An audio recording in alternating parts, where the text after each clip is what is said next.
ఒకప్పుడు చాలా పెద్ద అడవిలో అర్జన్ అనే బలమైన సింహం రాజుగా ఉండేవాడు. ఆయన దయతో పాలించేవాడు. ప్రతి జంతువు ఆయన్ని ప్రేమించేది. అడవి ప్రశాంతంగా, సంతోషంగా ఉండేది. కాని సంవత్సరాలు గడిచాయి. రాజు అర్జన్ ఇప్పుడు వృద్ధుడయ్యాడు. ఇప్పుడు నా తర్వాత ఎవరు ఈ అడవిని చూస్తారు అని ఆయన ఆలోచించాడు. ఒక ఉదయం అడవి నడుమ పెద్ద గుమ్మడి చెట్టు కింద రాజు అందరినీ పిలిచాడు. నా ప్రియమైన జంతువులారా, బలం ఒక్కటే ఓ నాయకునికి సరిపోదు. అప్పుడు ఆయన 3 పరీక్షలు ప్రకటించాడు. దయ, తెలివి, ధైర్యం.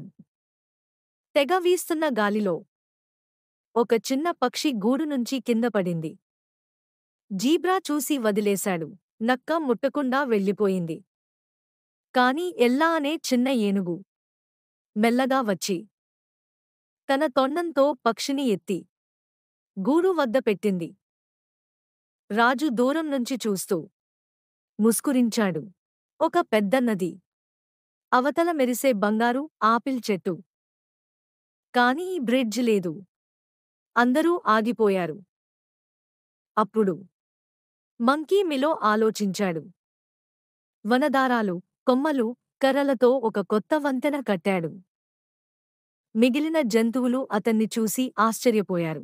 అడవి చివర్లో ఒక పొడవాటి కొండ ఉంది. కొండ మధ్యలో ఒక గుహ మెరుస్తూ కనిపిస్తోంది. అందులోంచి ఓ వింత శబ్దం వినిపిస్తోంది. ఎలుగుబంట్లు, నక్కలు, గద్ద కూడా వెనక్కు వెళ్ళిపోయారు. కాని చిన్న ఉదుత నియా ముందుకు నడిచింది. ఆమె తల ఎత్తి గుహవైపు చూసింది. ఒక్కసారి ఊపిరి పీల్చుకుని గుహలోకి అడుగుపెట్టింది. గుహలో ఒక చిన్న పక్కిలి రాళ్ల కింద చిక్కుకుంది. నియా వెంటనే రాళ్లు తీసేసి దాన్ని కాపాడింది. ఇప్పుడు 3 పరీక్షలు ముగిశాయి. రాజు మౌనంగా ఆలోచిస్తూ ఇలా అన్నాడు. ఇప్పుడు నన్ను కాదు, అడవినే వినాలి. ఇప్పుడే మనం ముగ్గురిలో ఒకరిని ఎంచుకోవాలి. 3 బుట్టలు ఉన్నాయి. ఒకటి ఎరుపు జెండాతో ధైర్యానికి, మరొకటి పసుపు నక్షత్రంతో జ్ఞానానికి, మరోటి ఆకుపచ్చ వలయంతో దయకి.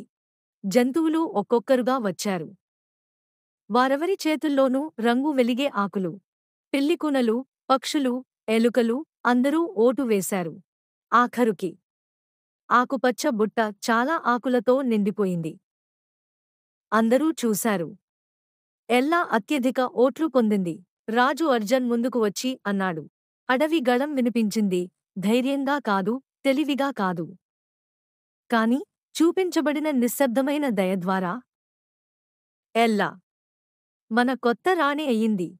ఆనందంగా మోగుతున్న అరణ్యంలో రాజు మైలో వైపు తిరిగాడు.